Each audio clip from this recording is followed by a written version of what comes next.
Hello friends, আমি তোমাদের সঙ্গে আজকে একটা শেয়ার করবো সম্পূর্ণ নিরামিষ স্বাদের রেসিপি। আর প্রচুর গরম পড়েছে, এই গরমে দুপুরে হালকা পাতলা একদম সব রকমের সবজি দিয়ে একটা ঝোল বানিয়ে নিলাম। তো দেখে নাও কীভাবে বানালাম। প্রথমে সবজিগুলো কেটে ধুয়ে পরিষ্কার করে কড়াইতে ভেজে নিয়েছি অল্প তেল দিয়ে। তারপরে বড়ি ভেজেছি, বড়িগুলো ডালের বড়ি ছিল।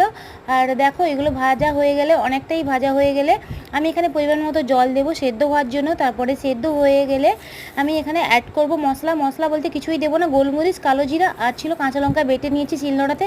আর এখানে একটু লিকুইড দুধ ইউজ করেছি। আর দেখো সেদ্ধ হয়ে গেছে। এবারে আমি এই মশলার সঙ্গে যে দুধের মিশ্রণটা ওটা অ্যাড করে দিলাম। তারপর কিছুক্ষণ ফুটিয়ে নেব। ফুটিয়ে নেওয়ার পরে ঘি আর চিনি দিয়ে নামিয়ে নিব এবং বড়ি ভাজাটাও দিয়ে দিলাম। দেখে নাও তোমরা। তো আজকে ছিল আমার এই ভিডিও রেসিপিটা কিন্তু দারুণ ছিল খেতে বন্ধুরা। আর দুপুরের লাঞ্চের তালটা তোমাদের সঙ্গে আমি শেয়ার করলাম, ভাত, আম, চিকেন আর সবজির এই তরকারিটা, আর ছিল কুমড়ো পাতার বড়া। তো ভিডিওটা যদি ভালো লাগে প্লিজ লাইক, কমেন্ট, শেয়ার আর সাবস্ক্রাইব করে দিও চ্যানেলটা। পাশে দেখো, টাটা, দেখা হচ্ছে পরের ভিডিওতে।